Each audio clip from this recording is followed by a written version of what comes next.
week's lecture in our Mitchell Oration series, including those joining us at home on live streaming. My name is Ashley Bettridge, and I'm the manager of the Development Policy Centre, and it's my great honour to welcome you all here tonight on behalf of my colleagues. I would like to begin by acknowledging and celebrating the Ngunnawal people, the traditional owners of the land on which we meet, and pay our respects to their elders past, present and future. Camera winter. I would also like to extend a very warm welcome tonight to our speaker, Professor Sir Richard Feachem, and his wife Milam, also an esteemed global health expert, for joining us here in chilly Canberra this evening. We are very much looking forward to hearing Sir Richard's views on the future of aid in these challenging times. We are also honoured to be joined here tonight by Mr. Harold Mitchell, our long-term supporter, after whom this lecture series is named. In my time at the centre, I've only missed one Mitchell Oration, and that was the very first one. It's something that we look forward to every year, and it is an important platform for thought-provoking debate. Harold's ability to see the potential in our then very small centre has provided many opportunities for all of us to grow in our profession and to make a contribution to research and practice. So we're all very grateful for his continued interest and support. I would now like to call upon our Provost, Professor Mike Halford, to welcome you on behalf of the University.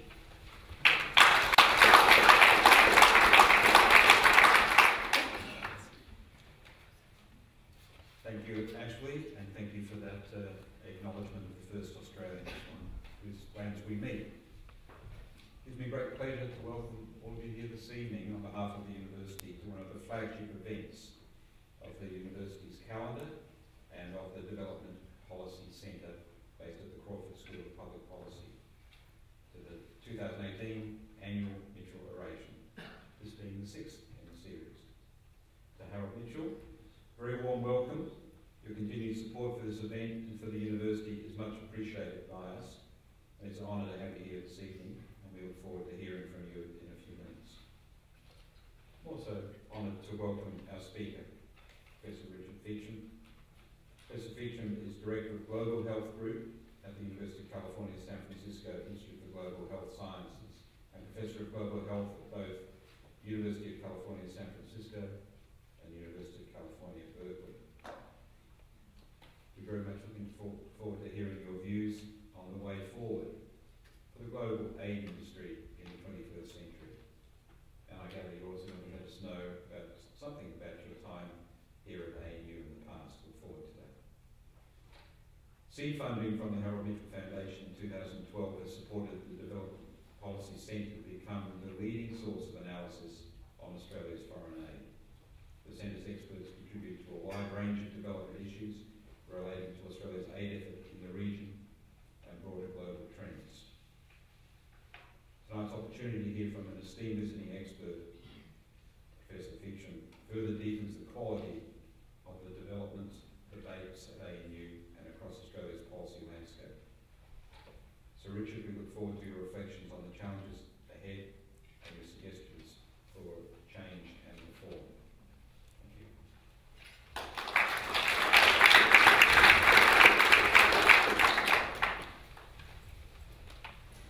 Thank you, Professor Halford. And now I'd like to call on Harold Mitchell to say a few words as well.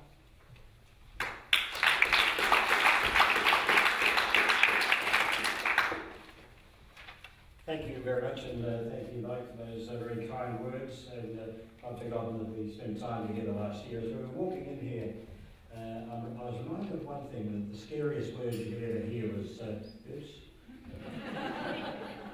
I was going to shorten the night, was I? It's okay. I think it was Ronald Reagan who said that the scariest words you can ever hear. I'm mindful as I landed in Canberra just a little while ago. He said, someone says, "Good evening, I'm here from the government and we're here to help." And as I was walking in here tonight, someone very kindly said I could speak for as long as I like. I won't do that at all. I remember here that I was the chairman of the National Gallery. A predecessor chairman had been Gough Whitlam, and we would invite Gough back from time to time. And he was just the most wonderful, marvellous man I got to know later in my life, obviously, and he was tremendous. He loved to speak. And I had a rule that said no one could speak more than 3 minutes. And he said, Of course, comrade, I will speak 3 minutes. And at about the 5-minute mark, his wonderful, wonderful wife in a loud stage whisper said, "Shut up, Goff, get off." So I'm going to speak for 3 minutes, but that's taken up 1 minute. This is the 6th Mitchell Oration, and I'm pleased to be here tonight to speak on one moment. I feel as if I'm amongst old friends of the ANU in every way, and particularly Stephen Powers, who I'd known before we became involved at the time of care and elsewhere, and made just such a difference to the fact that I knew Stephen, and we were able to bring together, it's a compliment to everything that the ANU has done in those 6 years, wider than just this lecture, I might say, Sir Richard, and I'll come to that in a moment. But everything that you've done has been brave to tell those that are in power and policy here in this city where they're wrong, and you've done that. You've done that in a polite way, and it's been listened to. Not as much as I'd like it to be, but over time I know that we'll be here in everything like that. I just want to just take 30 seconds to recognise something else, because someone said, how did all this come together? And as I was walking in, I should say, I saw a former Vice-Chancellor, wonderful, wonderful old friend, Jan, there you are. And I suddenly thought of the power of women, as I should recognise Lady Millon here in every way, and particularly a lady called Stephanie Curtis-Campbell, who's just all along there. And it was the power of women that men are all the same. I said, okay, I'll do that. And Stephanie came to me too and said, this was such an important thing to do. In a world that was changing so dramatically, we could make a difference. And I've always pushed Steph to go on and run the UN or the World Bank, and she said, well, no, we want to do any of that. At one time, who was it running the World Bank we ran into? Jim Wolferson, that's right. Yeah. Strange fellow, Jim. And the same with Jan, who got me to do one particular thing in Sydney, which was the education of young kids into this new world of communications and such, where everyone else had dropped and they didn't do like that. And so, Lady Nealon, tonight you figured amongst the power of women, and more strength to all of you, might say. I spent a minute this afternoon working out what Sir Richard Feachem had been up to. And Richard, as I just explained, I do not half an hour, I won't be that long, on the radio around the country at 7:30 tonight, so I'm going to talk about it, if you don't mind. You won't be listening, so I'll say anything I like. But incredibly distinguished in everything that you've done in global health, which fits into that. You started here in Sydney, but I was very thoughtful. Last week I was with Shalana Krishna, in his team, an old friend, a long way back, and again, I mentioned Shalana, actually because of his wife, who had been a Melbourne lady, his then wife, and they made me take all of those tablets to make sure that I didn't get malaria. You got malaria 50 years ago in the Solomons, and you didn't take the tablets, did you? But what you did learn was a lifelong passion and understanding about disease and health and the difference that it can make. And I know in my particular case, I've been involved with East Timor, Stephanie, of course, with Papua New Guinea. It's all fine here in Canberra. Life is all okay. It ain't out there. And where we can make a real difference in every way, that we do. I'm delighted that you could join us here tonight and to fit in with everything that we've done with, I think, the 5 speakers, or 64, isn't it? Again, amazing, incredible people. And as I look at the background of what you've done and where you are, you fit in exactly alongside all of them. I'm honoured to be here tonight, and we're delighted that you can join us tonight to talk to us. Thank you.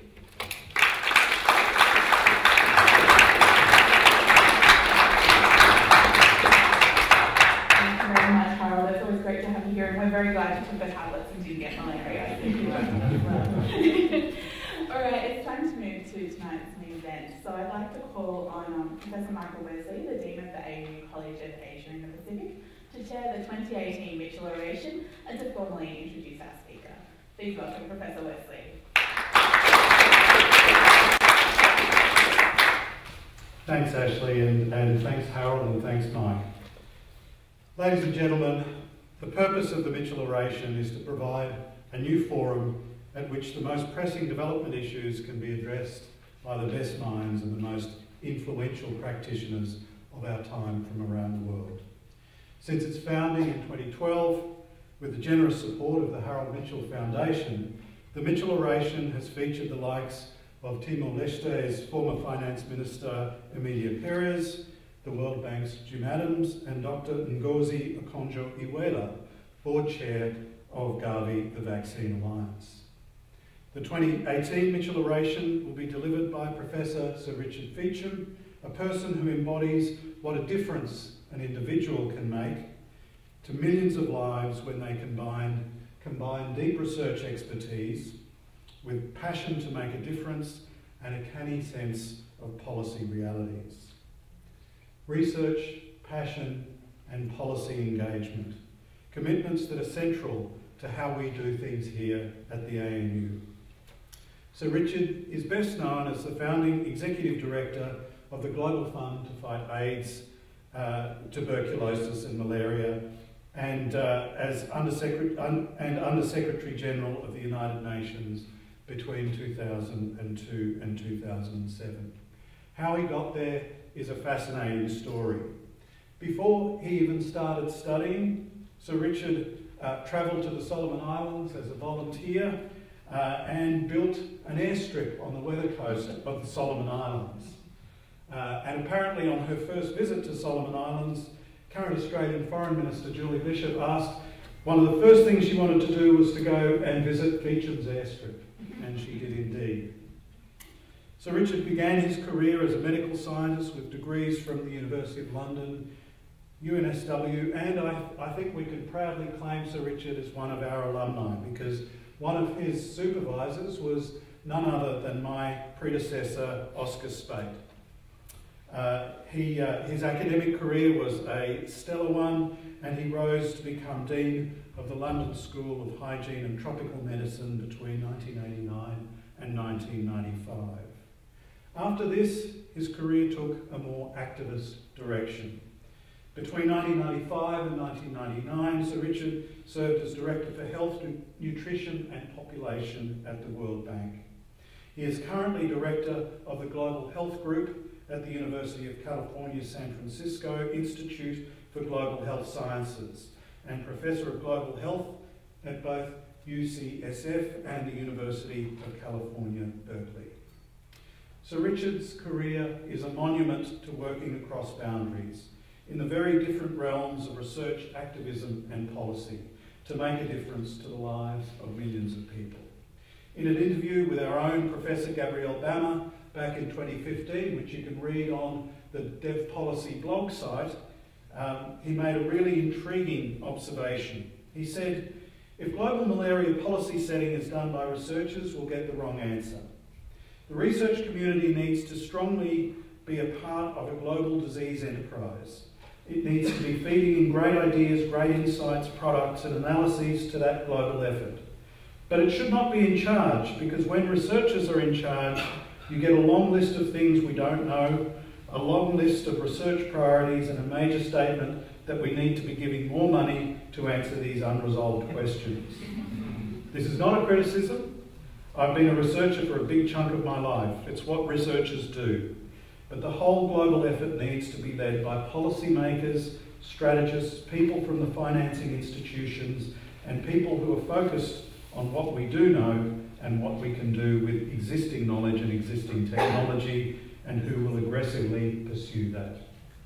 I think you'll agree, this is no ordinary academic. I can think of no better custodian of the 2018 Mitchell Oration. Ladies and gentlemen, please join me in welcoming Sir Richard Feachem to the lectern.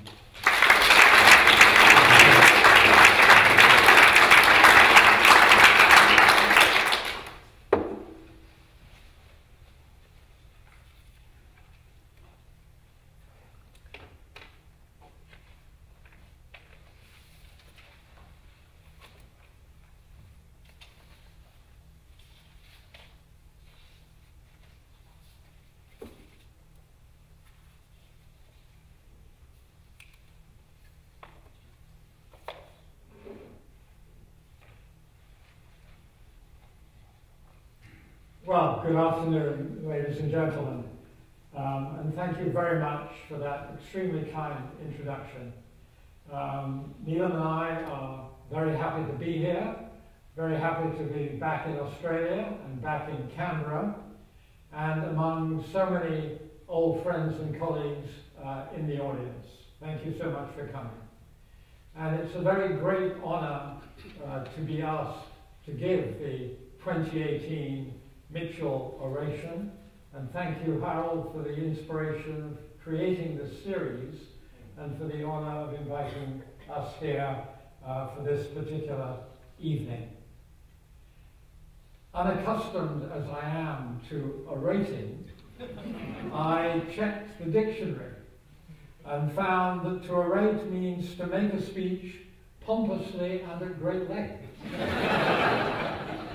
with the synonyms of pontificate, preach, sermonize, and sound off. So not what Harold intended, I'm sure, but you have been warned.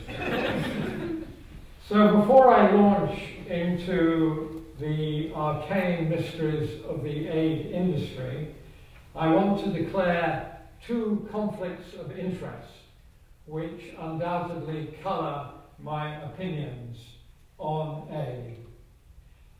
First, I am a creature of the aid industry. You've heard that in 1965 I swam ashore to a remote village on the weather coast of Guadalcanal, and 9 months later left by aeroplane because my task was to build an airstrip. And that work was done under the aegis of the British Volunteer Programme, VSO, Voluntary Service Overseas. And since that time, I have been part of the aid industry. I have been a recipient of aid, I've been a giver of aid, I've been a researcher on aid, I've been an advisor to aid agencies, and for most of my career, my salary has been paid by donors or foundations who are in the aid business. So I am clearly conflicted. Secondly, a second area of conflict relevant to this evening and to my remarks about Australia late in this presentation is that I have a long-standing love affair with Australia, which I must come clean about. I have visited Australia very many times since my first visit in 1965. I got married in Australia, but not to Neelam, but we should fix that, actually. I spent my honeymoon, bizarrely, in the library of the Research School of Pacific Studies at the Australian National University. And for the young lovers in the audience who are thinking about their honeymoon, I don't recommend it. Not a good idea. My daughter was born in Australia. I have degrees from 2 Australian universities, and over many years I've worked very closely with Australian colleagues in both government and academia, some of whom are here tonight. And so my views on Australian aid are undoubtedly views through rose-tinted spectacles, and I give you due warning of that. So my talk tonight, and the subject tonight, is the aid industry, and I will concentrate mainly on that major part of the aid industry that is run by governments, the so-called ODA, Official Development Assistance.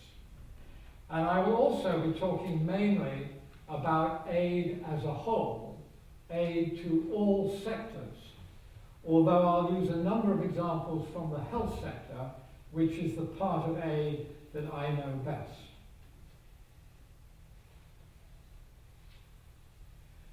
So, we're going to talk briefly about the structure of the aid industry, the origins of aid, the amount and generosity of aid, the aid debate, which is fascinating, some inconvenient truths about aid, some other opinions, the future, and then rather impertinently, I'm going to make a few remarks about Australian aid.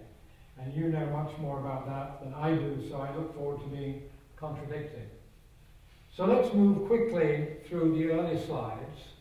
The aid industry is, as you well know, comprised of bilateral institutions and multilateral institutions. It's all rather recent. It got underway after the Second World War. The World Bank got started in 1946, and the other organizations that you see there under the multilateral heading and the bilateral heading came into being through the 1950s and the 1960s. The two biggest bilateral agencies, USAID and Britain's DFID, the Department for International Development, were both created in 1960. And both multilateral institutions and bilateral institutions have proliferated. There are new players in both of those spaces. Bilateral, interesting, because not only do all the conventional OECD member countries have bilateral institutions, but some of them have more than one. So Bavaria and Catalonia and Wales have bilateral aid agencies, so they proliferate. And now, beyond the members of OECD, countries like Brazil, India, China, and others have bilateral aid agencies. So these agencies are growing more numerous through time. And as far as official development assistance goes, the governmental part of development assistance, these are the key organizations. So very briefly to the origins of aid. Aid is about 70 years old, 60 or 70 years old as an industry. It has multiple and complex origins, but I'll quickly call out three origins. The first is the plan named after this gentleman, George Marshall, who was Secretary of State of the United States from 1947 to 1949, and was the architect of the Marshall Plan, the scheme which injected huge amounts of cash into war-torn Europe and Japan, was very short-lived, was large in scale, and was regarded as highly successful in putting those war-torn countries on their feet and unleashing very dynamic economic growth. And with only a few years later, Germany and Japan, two of the most destroyed countries, were major economies and major players in the industrial world. So there was a feeling that injections of cash in the short term could have big impact and could unleash self-sustaining economic growth. And the donors could then withdraw, as they did in the Marshall Plan, and let those economies grow under their own steam. Secondly, and most importantly, I think, was the age of decolonization. And it's interesting to remember that in 1946, the great majority of all countries in the world were run by somebody else. The great majority of all countries in the world were colonies, an extraordinary recent historical fact. And starting in 1946, the decolonization process got underway. There were three decolonizations in 1946, a French colony, a British colony, and an American colony. Anyone know who those three were?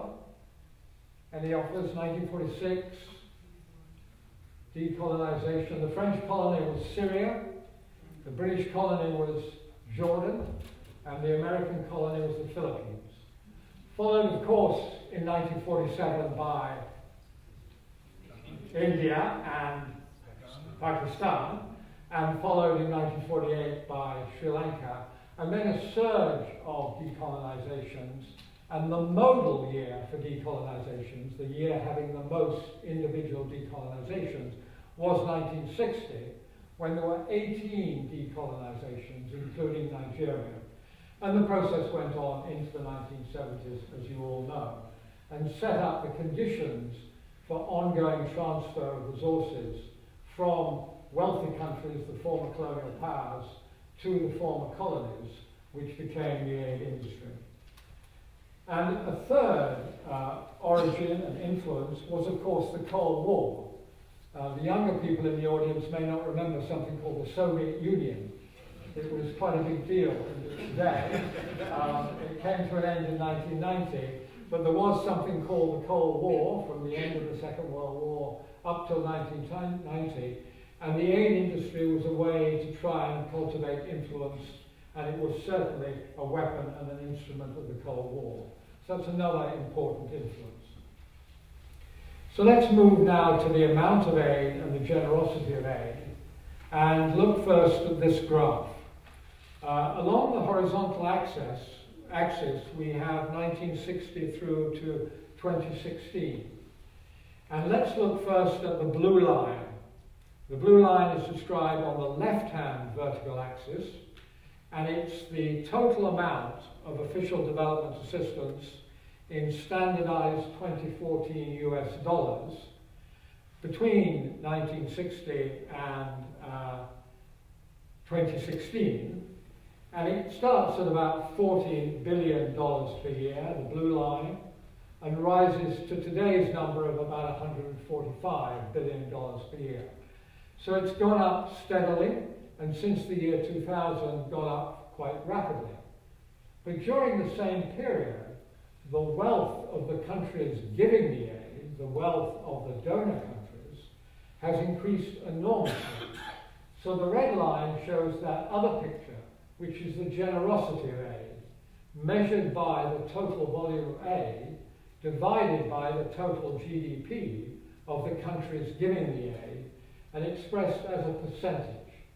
So this is aid collectively across all the giving countries as a percentage of combined GDP of all the giving countries. And we see a very different picture with the red line.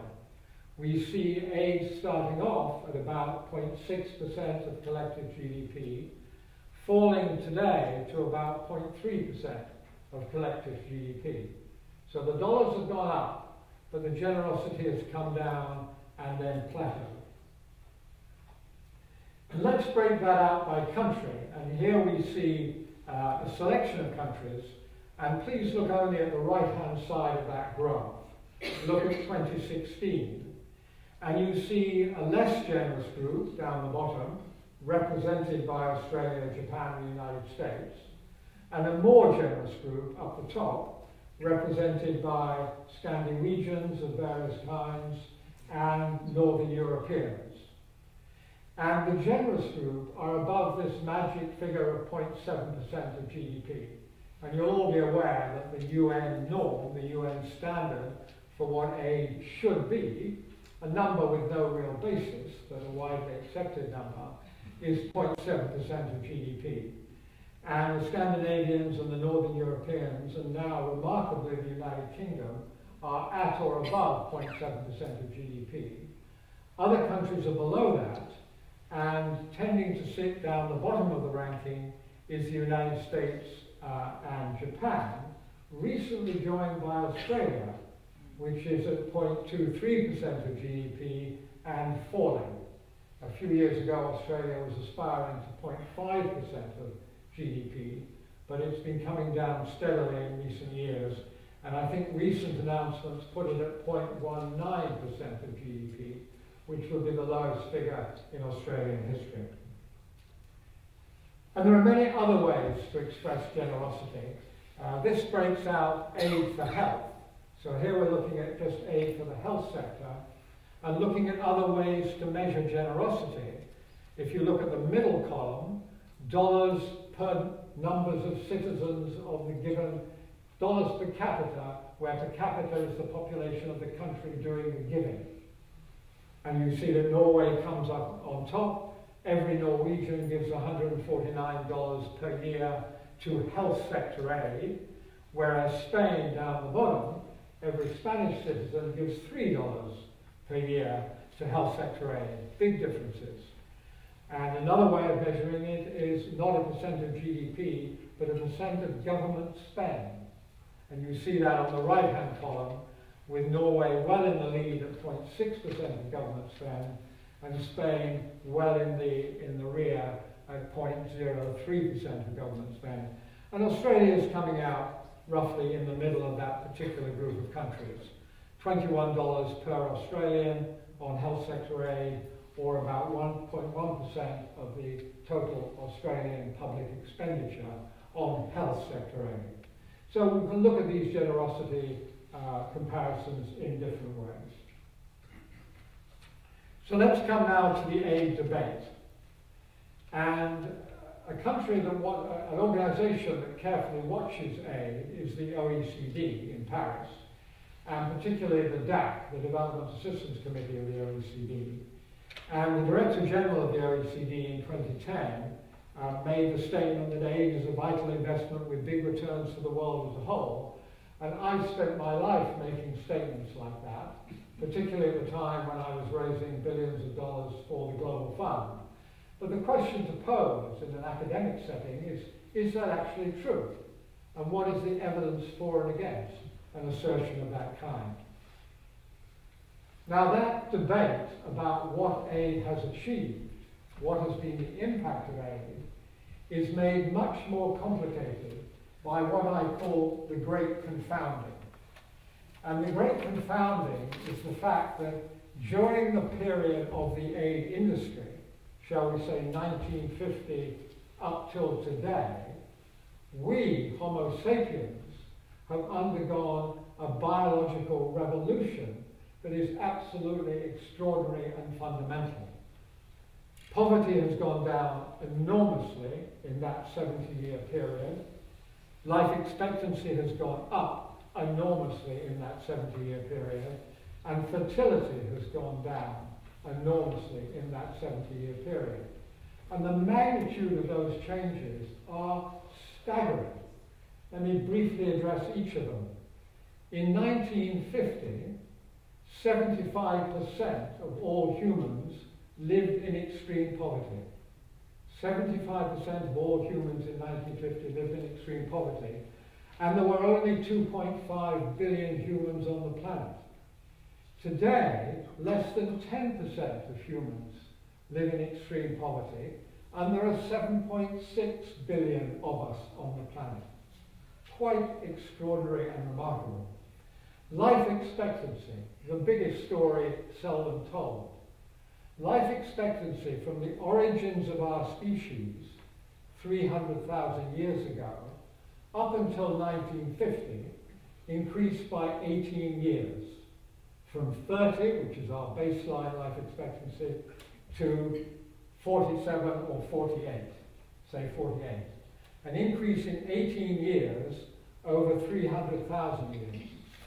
Since 1950, life expectancy has increased by 23 years, from 48 to 71. So put another way, life expectancy of our species has increased more in the last 70 years than in the previous 70,000 years. Quite extraordinary. But fertility in 1950 was 5 children per woman, and today it's 2.5. It is halved, and it approaches replacement level of 2.1.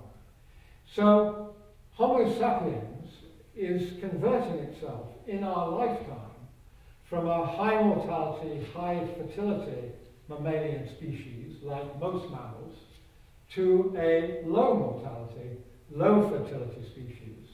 This is a once in our history evolution of our species. It's happening during our lifetime, and it's happening during the time that the aid industry has existed. And this confounds our attempts to associate progress with aid. Is this remarkable journey because of aid, in part or in whole? Is it irrespective of aid? It would have happened with or without aid.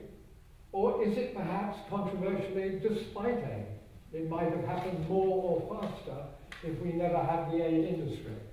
And interestingly, there are well-educated and thoughtful people who will get behind all three of those postulations, all three of those postulates.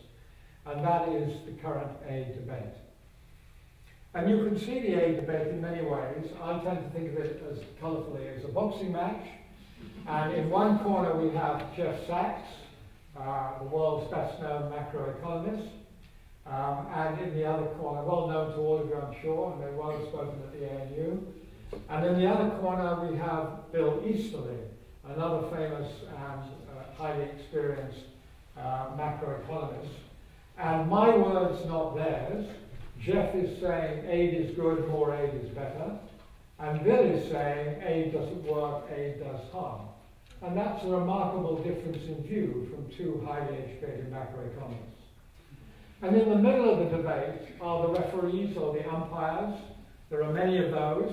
I'm going to single out Steve Radelet from the United States and Paul Collier from Oxford as thoughtful people in the middle of the debate. And increasingly and importantly, we have voices from the developing world itself entering into this debate. I'm calling out here voices from Africa, Dambisa Moyo from Zambia, John Gitongo from Kenya. There are, of course, others. Coming back briefly to Jeff, The End of Poverty, his best-known book, forward by Bono, who I've worked very closely with as a huge advocate for aid and a very dedicated person in the aid space.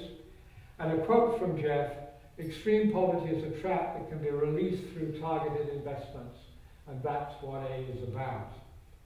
And here we have Bill, one of his books, The Tyranny of Experts, a quotation, "The cause of poverty is the absence of political and economic rights, and the argument that aid undermines political and economic rights." Dambisa Moyo from Zambia, a distinguished macroeconomist, her well-known book, Dead Aid, a quotation, "Aid has been an unmitigated political, economic and humanitarian disaster for most parts of the developing world." So clearly a shy person with rather wishy-washy opinions on this subject. And John Gitongo, I'm not aware that he's written a book, but there is a book about him which I strongly recommend. It's called It's Our Turn to Eat, written by Michaela Wrong, who was the East African correspondent for The Economist. And a quote from John, "Worried Westerners who so often seem to fall prey to a benign form of megalomania when it comes to Africa would do well to accept that salvation is not theirs to bestow." So some challenging comments. Paul Collier, one of my favourite referees, his book, The Bottom Billion, his message is narrow the targets and broaden the instruments. And so to some inconvenient truths which underlie this aid debate. And I think of all the inconvenient truths, and there are many, I'm going to mention a few, of all the inconvenient truths, I think this one is the most challenging one. If you are a macroeconomist, I must digress to just share my favourite definition of macroeconomists and microeconomists. A microeconomist is someone who is wrong about particular things, whereas a macroeconomist is wrong in general. So keeping that in mind, if you are a macroeconomist, then you want to believe, you need to believe, that aid will accelerate growth in GDP per capita. That aided countries, other things being equal, controlling for all the confounding variables, countries receiving aid will see their GDP per capita grow faster than otherwise similar countries not receiving aid. There will be some association. And econometricians and macroeconomists have sought hard for that association and not found it. And one of the most respected and cited studies on this is by Rajan and Subramanian, published in the Review of Economics and Statistics in 2008. And this is their conclusion. No evidence that aid works, or that it works better in some policy or geographical environments, or that certain forms of aid work better than others. When by work, they mean accelerate the growth of GDP per capita. It's very important to caveat that by what they mean by work. And if you're not a macroeconomist, and I'm not a macroeconomist, you may mean other things when you say work, and we'll come to that later. But this is a very important finding because every aid agency in the world, the Brits, the Americans, the World Bank, the Australian aid effort, have in their mission statement, mission statement, the alleviation of poverty as their central goal. And if by that you mean increasing GDP per capita, then you're really putting the wrong target into your mission statement. Because it seems to be the one thing that aid is not good at doing particularly. So there's an inconvenient truth. I'll go through a few others. This is what I call the global health supermarket fallacy. We look at a bad thing, like maternal mortality. We work out the cost of averting one maternal death. We count the number of all maternal deaths in the world every year, 500,000. We multiply the number of dollars by 500,000, and we conclude that if we had X million dollars, we would be able to buy all those maternal deaths being averted. We would buy the elimination of those maternal deaths. So we call a conference in London, we raise all that money against maternal deaths. Great cause, everybody feels really good about that. A fund is created, and then people move on to the next thing. But of course, the hard part is not raising that money. The hard part is turning that money into women not dying in childbirth. And that part is really, really difficult. And we often have too much focus on raising the cash and not enough focus on how to spend it to get the results that we want to get.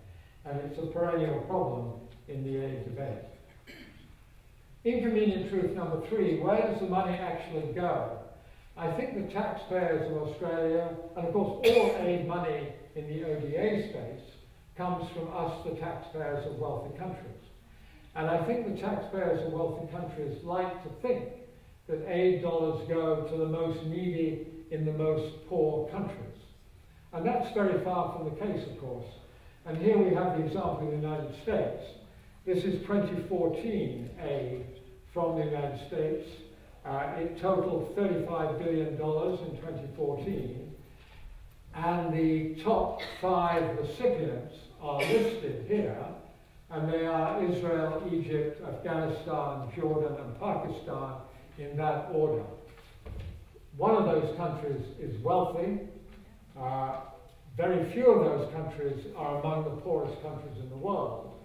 And there's a clear and heavy geopolitical logic in that allocation of aid. It's clearly not about helping the neediest around the world. It's clearly about something else, which may be fine. That's not automatically a bad thing, but I think it's not what the taxpayer expects when they think of their money going to help less fortunate people around the world. Inconvenient truth number 4, which has got a lot to do with China today and things that are appearing in the Australian newspapers every day, is the retreat from infrastructure. I love this cover. This is from June 1956. It's the 10th anniversary of the World Bank. And in those days, the World Bank's internal news magazine was wittily entitled Banknotes. And this was the cover on the 10th anniversary edition of Banknotes. And you see at the left the male and female versions of the day of World Bank staff members and project developers. And you see them admiring their handiwork. And what are they admiring? They're admiring large quantities of concrete and steel used for various good purposes. So in the background you can see a man-made lake, you can see a dam, you can see hydroelectricity, you can see major irrigation schemes, you can see the construction of large roads and cutting through hillsides to build roads. You can see railways, you can see ports, you can see industrial developments, so it looks like a smelter in the foreground. In other words, infrastructure, infrastructure, infrastructure, which is what the World Bank did in its early decades. And the Western-dominated aid agencies, both the multilaterals like the World Bank and the bilaterals, Australia and others, have to a significant degree retreated from infrastructure. And the modern edition of banknotes would somehow illustrate governance. Not sure how you'd illustrate that. Or female empowerment, or the health sector, or education. They would not focus on large amounts of steel and concrete. And that's provided a major opening for China, which we witness every day, not only in Africa, but also in Asia and most recently in the Solomon Islands and Vanuatu. China's rapidly growing and very large aid program arrives country by country and says, what do you want us to build? Give us some big thing that we can build. And Vanuatu says a port, and China says yes. And the Solomon Islands says an airport, and China says yes. And these things get built very quickly. So China's rise in this business is strongly linked to the desperate need for infrastructure, the huge backlog of infrastructure, and China's willingness to provide it quickly. Inconvenient truth number 5, aid dependency. Coming from the health sector here, an example from the health sector. Here we see external aid for health, foreign money for health, called DAH, Development Assistance for Health, as a percent of the domestic spend on health. So how much does the country spend domestically of its own money, so-called government health expenditure, and how much money from outside is going into the health sector? And if you are a red country, and there are quite a few red countries, the answer is more than 100%. In other words, the foreign money being spent on health in Malawi is larger than the domestic money being spent on health in Malawi. And that makes Malawi highly vulnerable to the whims of the donor agencies. You know, if Trump cuts the US aid budget enormously, as he may, he hasn't done it yet, but if he does, countries around the world don't just have a minor upheaval, they have lots of people dying within weeks. Particularly if you remember that quite a large chunk of this aid dependency in the health sector is antiretroviral treatment. And when antiretroviral treatment stops, then mortality starts rising within a few weeks. So there is jeopardy, there is aid dependency, not only for the recipient countries, but also for the donors themselves, particularly in the arena of HIV. And we need to do a lot more hard thinking about how to escape from it. Inconvenient truth number 6, this whole question of additionality or substitution. We live in a dream world in the aid business in regard to additionality or substitution. We believe that the world looks like this graph. The blue is the government expenditure. The government is spending that amount in year 1. And then along comes aid. Germany gives that Ministry of Health $50 million for year 2, and that's shown in red, so expenditure goes up. And then if that money was to go away in year 3, then the country concerned would still be spending what it has been spending, and that's year 3. So that the aid is fully additional, and if the aid goes away, the domestic expenditure stays solid where it was before. And indeed, we sometimes think that in a smart country, the blue lines will be rising through time. So the domestic expenditure would be going up. And once again, the aid would be icing on the cake. It would be additional finance in order to do more. And if that finance went away, you would still have your rock-solid base of domestic commitment. Another possibility is that in year 1, you're spending your own money in the way shown. In year 2, foreign money comes in, and the Minister of Finance says to the Minister of Health, oh, you just got $50 million from Germany, so I'm taking $50 million out and spending it on something else. So domestic goes down because international has arrived, and the total is not the sum of the two. The total is less than the sum of the two. In other words, we don't have full additionality. We have a degree of substitution. In some countries, full substitution. In some countries, the Minister of Finance will take out the total quantum that the foreigners are providing. And then you have the third possibility, that you're spending in year 1 your blue amount, the aid comes in year 2, so you reduce your blue amount, and when the aid goes away in year 3, the blue amount might bounce back a little bit, but not to where it was before, because that's too difficult for the Ministry of Finance to do. An extensive research by the Institute for Health Metrics and Evaluation in Seattle has shown that it's this third graph, it's what you're looking at now, which is the reality in country after country after country. In the great majority of countries, there is significant aid substitution, and as aid is reduced, domestic expenditure does not bounce back to its previous level.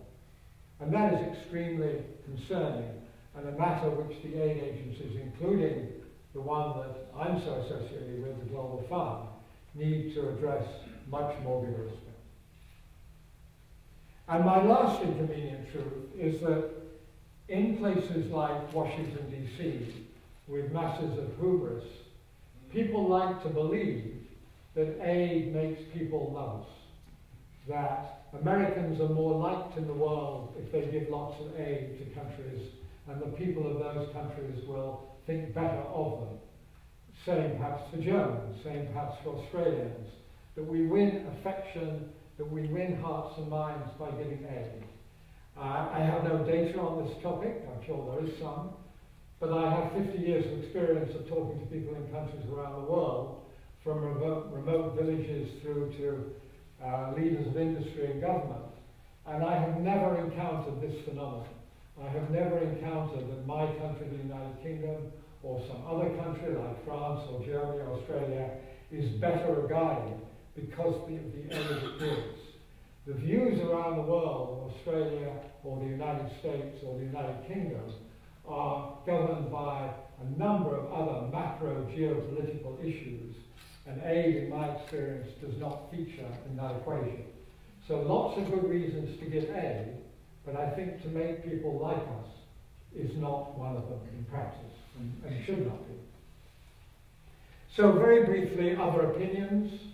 I think we have to make reference to the 2016 Nobel laureate in economics, Angus Deaton, and his book, The Great Escape.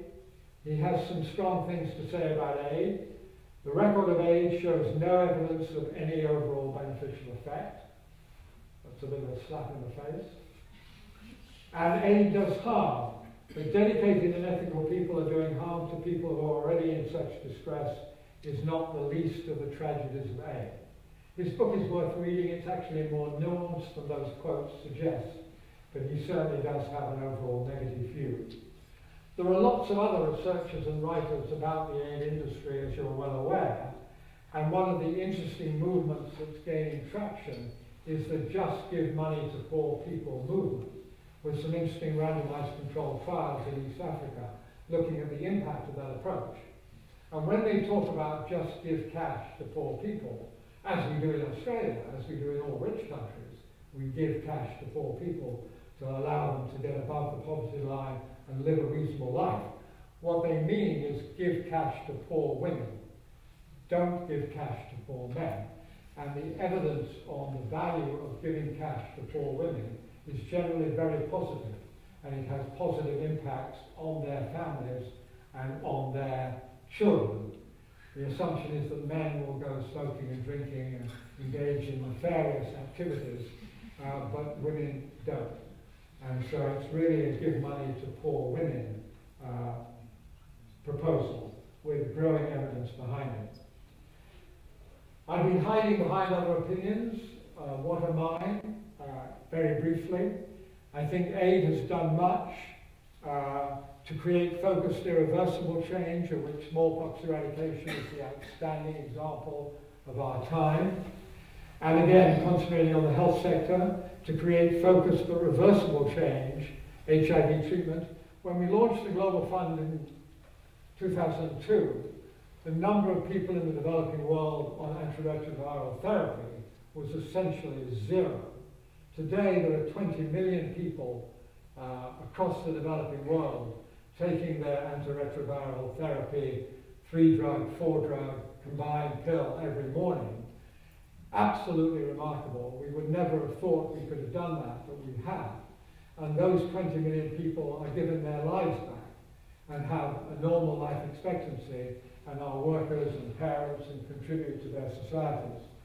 So huge achievements through the work of the aid industry. But these changes are reversible, and we have to be very, very alert to the dangers of going backwards. Aid has done little in my experience, we're coming back to the macroeconomist view here, to drive economic growth or long-term broad and deep improvements in welfare. Countries have done well with good policies, whether aided or not, and countries have done poorly with poor policies, whether aided or not. And aid has done harm by encouraging or perpetuating dysfunctional governance and policies which it would have otherwise come to an end sooner. A number of classic examples of that, but other less recognized examples of that, such as India's expenditure of less than 1% of GDP on health, an outrageous situation, aided and abetted by foreign aid to India, which picks up some of the more high-profile programs like HIV and tuberculosis. The future. I have no magic ball to look into. There are many experts on this subject in the room, so I'll just mention a few building blocks that might be helpful as we think about the future. There's something real, I think, in the new aid paradigm. In the 1960s, aid was supply-driven and input-focused. And I think we have a commitment today for aid to be demand-driven and outcome-focused. And along with that, we have at least a rhetorical commitment to a purchaser-provider split, to aid being pro-private sector, incredibly important. Aid has so often crowded out the private sector. And of course, developing countries need a very prosperous and vigorous private sector. We must be very careful not to give aid in a way that actually undermines the role of the private sector. Dual accountability by both the donor and the recipient, extreme transparency, everything on the website, everything on the website, because only then can the whistleblowers blow their whistle.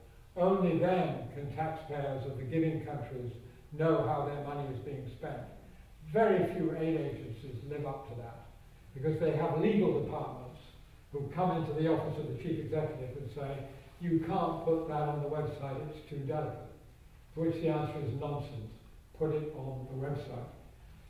And longer term and more predictable aid flows, critical for ministers of finance to work their juggling act of working out how much money they're going to have next year. Now, there is rhetorical commitment to the newer elements of that agenda, but not a great deal of actual putting into practice. So let's look at the aid reform agenda and mention perhaps a few building blocks. The first one, well described in this quote from Steve Radelet, is the non-aid development agenda. How can we promote development in Asia Pacific in ways other than giving aid? And his quote is, aid is not the most important policy tool rich countries have to influence growth and development. Much greater influence comes through trade and investment policies. And I think there's a lot of evidence for that. So thinking trade, thinking finance, thinking investment policies and creating level playing fields.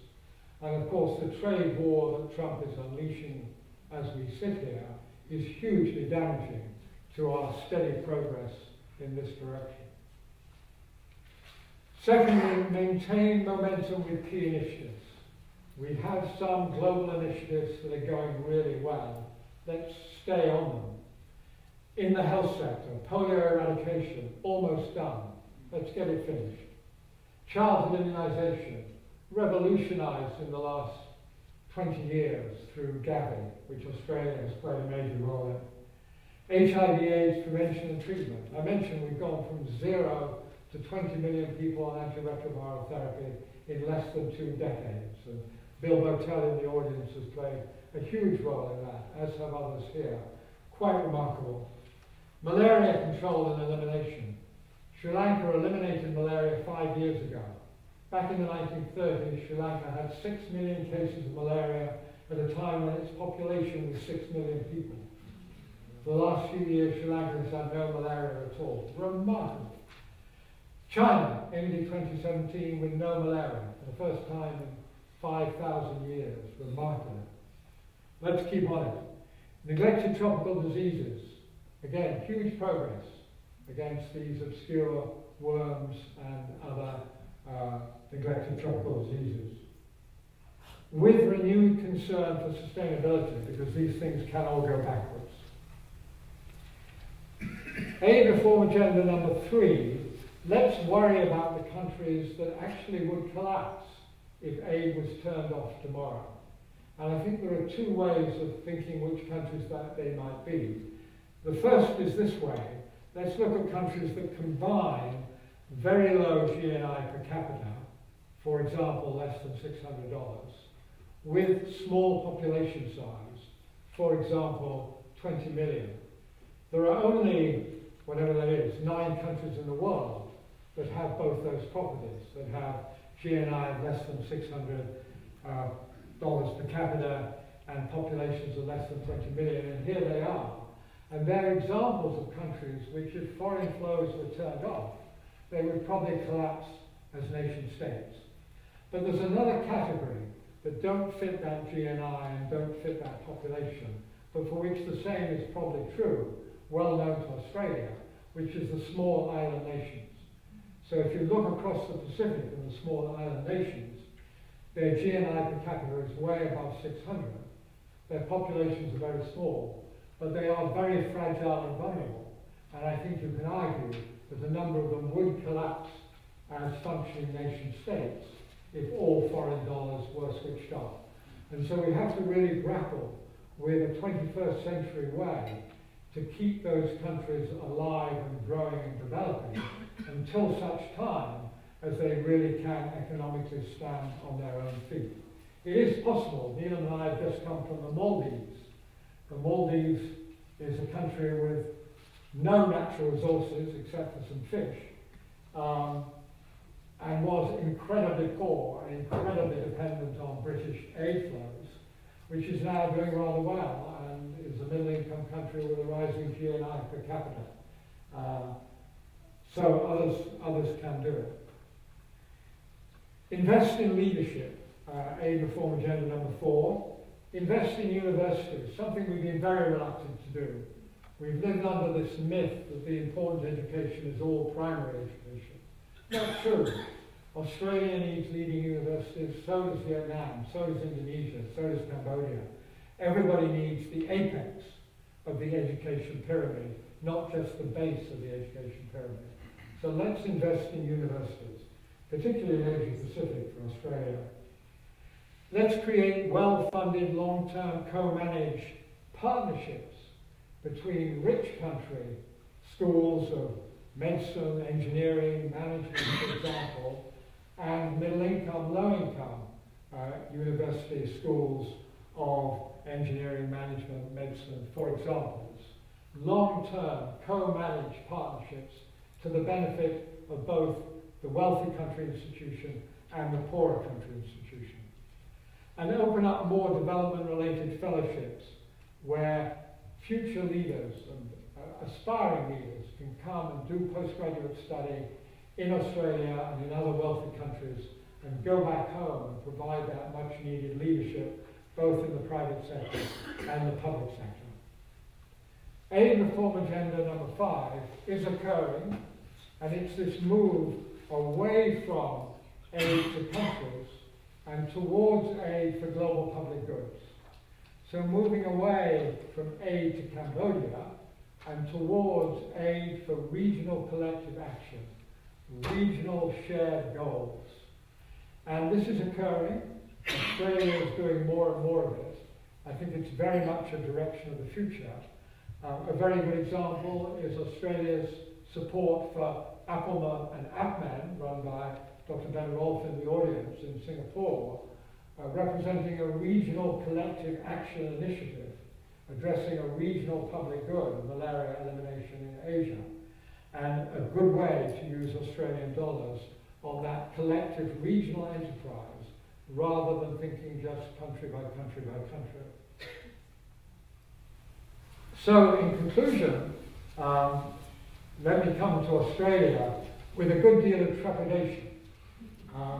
There must be many people in this room, I certainly hope there are many people in this room, who know much more about the Australian aid program than I do, because I know very little about the Australian aid program. So with trepidation, let me attempt a couple of comments. And I approached this by doing a kind of thought experiment. and asking some questions to myself about what I might do if I was running the Australian aid program. And then I compared that with what the Australian aid program actually does.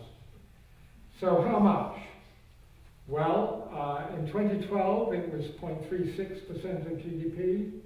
It's now 0.23, 0.22% of GDP, and it's falling. I gather it's going to become 0.19% of GDP. So those are interesting numbers. The quantum of aid is not the most important thing about aid. The most important thing about aid is how you choose to spend it. But obviously the quantum matters. So those numbers are certainly on the low side. Public goods, international collective action. Global public goods, yes, I would certainly invest in global public goods, such as the Global Fund and such as relevant research, and Australia does that. Regional public goods, yes, particularly embodied, I think, by the recent initiatives by Australia in regional health security. Very good example of doing that. I certainly applaud that direction. Aid to countries, well, firstly, which regions? Asia Pacific, I would say a resounding yes. Rest of the world, I would say no. And that's what Australia does. Australia's aid is highly focused on Asia Pacific.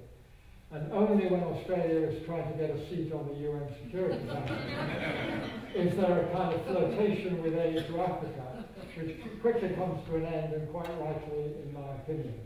So Asia Pacific, yes. Which countries? Small and fragile countries, I would say yes, and it is the case.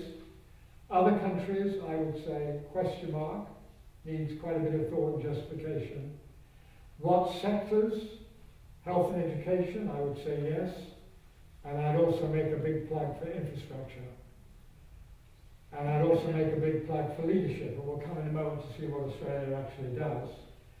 And then a final very challenging question, I think. Is all this done with China or somehow against China?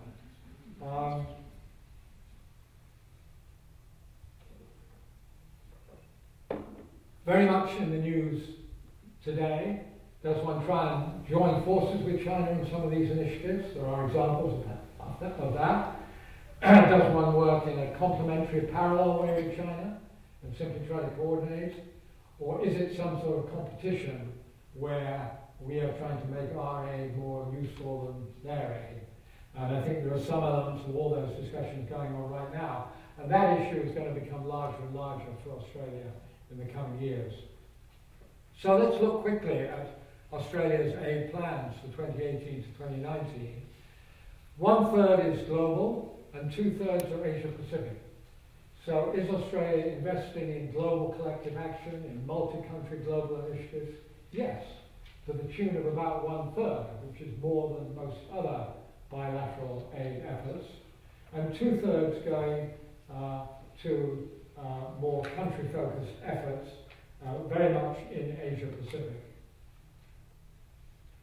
And another way to cut the cake and think of it is roughly half is to countries, and almost all the country aid is to Asia Pacific. So here are some of the numbers breaking down by global, Asia Pacific regional, Asia Pacific country, rest of the world, and the totals.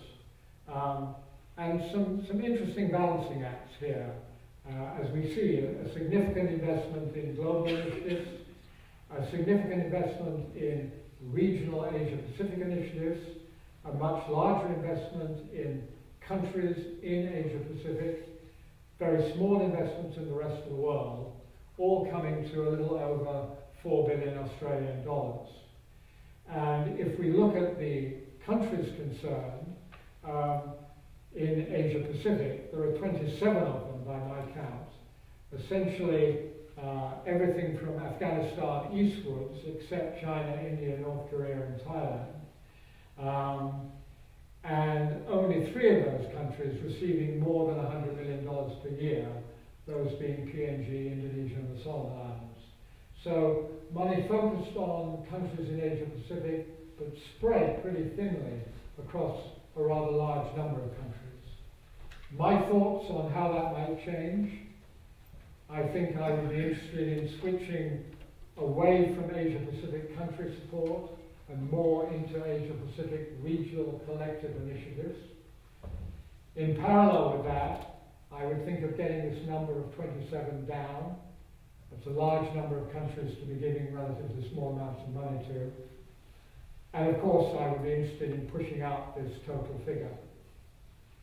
If we come to sectors, Australia is spending about 27% of its aid on health and education, infrastructure and trade about 19%, and building resilience and effective governance 38%. And I'm not entirely sure what the content of those headings is. I think there's an argument for increasing the infrastructure and trade components, for taking a hard look at the building resilience and effective governance component, and what is really in that and what is that really buying, and for thinking very seriously about leadership with strong linkages to the great Australian universities, which I think is a real win-win proposition for Australia. So, some provocative thoughts about the aid industry. I hope everyone here will join in these debates. Women wanted for hazardous journey in reforming the aid industry, small wages, bitter cold, long months of complete darkness, constant danger, safe return doubtful, honour and recognition in case of success. I'm not sure about the last one, but we need all women on deck to create this reform in the aid industry. So from the People's Democratic Republic of California, thank you very much. Thank you very much.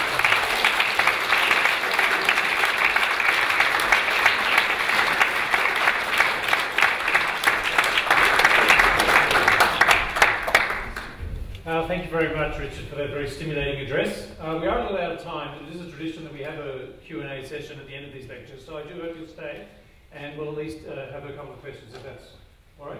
Yeah, so I think we have some microphones, and who'd like to ask the first question? Yeah, in the front, and then we've got one right at the back. We'll take a couple of the questions.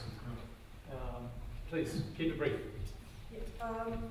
So my question is, you mentioned the econometric evidence pointing against aid working in context of economic growth. Don't you think relying too much on the causal relationship is underscoring how effective aid can be, with, especially with health? I'm sorry, could you say that again? I was talking about the slide with econometric evidence. Yes. Perhaps causality is underscoring how effective aid can be, especially in the context of health. And at the back? Thank you for your great presentation. You just mentioned whether Australian aid should kind of complement, kind of compete with China, like how to approach it. You gave scenarios, but you didn't sort of say which way you think it might go or which way you think it should go. So can I tempt you into answering? And one more question? Please. All right, well, let's take those two. I'm still struggling with your question, I'm afraid. I think it's, you're not taking into account the link perhaps between aid and health rather than aid and growth. Exactly. So what I should have made clearer is that if you approach this as a macroeconomist, believing that the central fundamental purpose of aid is to accelerate the growth in GDP per capita, then the evidence will disappoint you. But if you approach this by saying there are other purposes of aid, such as eradicating smallpox or preventing maternal mortality or making huge inroads into HIV, just to give 3 health sector examples, then you've got lots of evidence that aid is working on a daily basis. So from a health sector perspective, we've got lots of good news and lots of good things to do through the aid apparatus. But if it's GDP per capita that you're focusing on, then you're going to be more disappointed. And China? Yes, well, I think clearly more desirable would be a combination of the first 2 options, i.e. joining with China in joint and collaborative aid efforts. And I know there's a malaria example in Papua New Guinea, and there may well be other examples being explored. So I very much welcome that. And the second option, also I think attractive, which would be complementary, collaborative, although not combined aid. For example, sitting down with China in relation to a particular country or a particular regional need and agreeing that China will focus here and Australia will focus there, and you'll have the combined impact of the two efforts. So I think those are the desirable modalities. I think it's also not unlikely that a more competitive and combative element will creep into this. I think we should try and avoid that as much as possible, but being realistic, I think we're going to see some of it. Okay, one more round of questions. Yep, on this side. And someone else? Oh, please go ahead. Why don't you start? When you look around in the health sector, you see a great many immigrants from lesser developed countries. And at least you get the feeling that a lot of the investment in health education results in leakage from the target countries into developed countries. Is this a big problem or a minor one? Or if it is a problem, how do you overcome it? Great. And the question? You spoke in sort of glowing terms of the Marshall Plan right at the start of your talk, and then all your macroeconomic discussions afterwards seemed a lot more negative. Can you try and explain why the Marshall Plan seemed to succeed when so many of the later examples didn't? Maybe I can take that question first. There's a considerable literature on the Marshall Plan, and I think it's not a black and white story. I mean, there's nuance and subtlety. But I think many economists agree that there was a large measure of success in that enterprise. And it was, of course, a short, sharp injection of significant cash into countries which had been previously industrialized. These were devastated by war, but they had a recent memory of wealth, prosperity, industrialization, and good governance. So it was recreating something which had in the recent past existed. I think comparing that with investments in Malawi in the years following independence, it's chalk and cheese. It's a very different circumstance.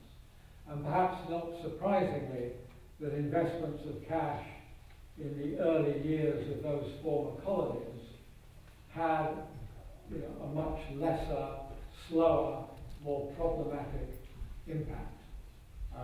So it is, I think, a very different story. And probably when you look at the prior conditions in those countries, not an altogether surprising one. I'm afraid I didn't quite catch the meaning of the leakage question. It's about brain drain. Maybe you're worried about health workers being trained but then leaving. Oh, okay.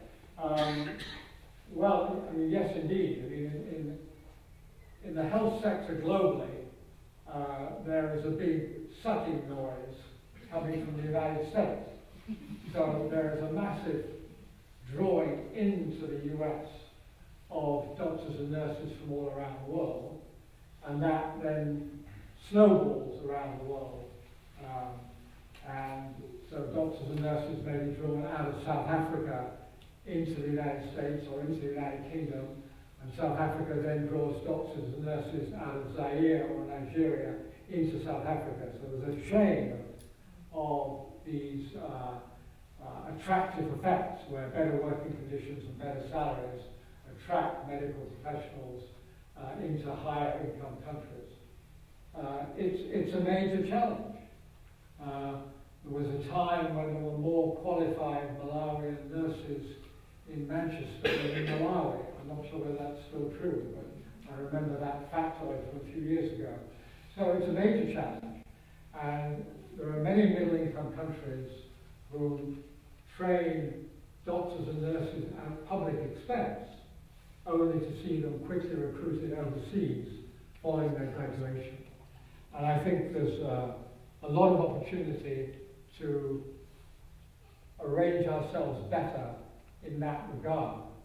For example, looking at the British National Health Service, which is a major recruiter of medical professionals from Africa, if we could be more imaginative in allowing those medical professionals to go backwards and forwards between the British National Health Service and their own home country and that health service.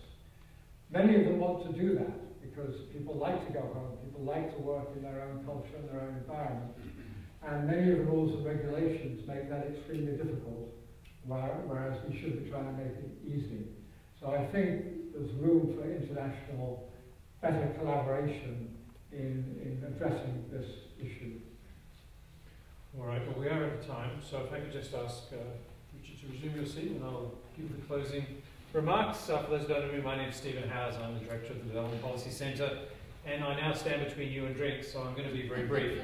But I would like to thank our speaker, Richard Feachem, for coming all this way and giving such a stimulating talk. There are many things I'd like to say in response to the talk, but I will, in a self-serving manner, I will say that here our school, our centre in the school, has a very large partnership with the University of Papua New Guinea, School of Business and Public Policy.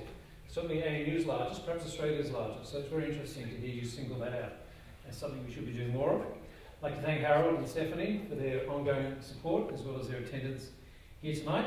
I'd like to thank all my colleagues at the ANU from the provost down for all their support and the hard work that goes into putting an event like this on tonight. I want to thank live streaming Damien and his team, and also Radio National, Big Ideas for recording today's event, so look out for it on the radio. I'd like to thank the Asia Pacific Leaders Malaria Alliance, who've also helped us put tonight's event on. And finally, I'd like to thank you all for venturing out on a rather cold Canberra night. I'm sure you found it worthwhile, and you'll find it even more worthwhile and rewarding if you do stay behind for drinks. So I encourage you to do that. And I ask you to give Sir Richard Feachem a round of applause and then head to the extra.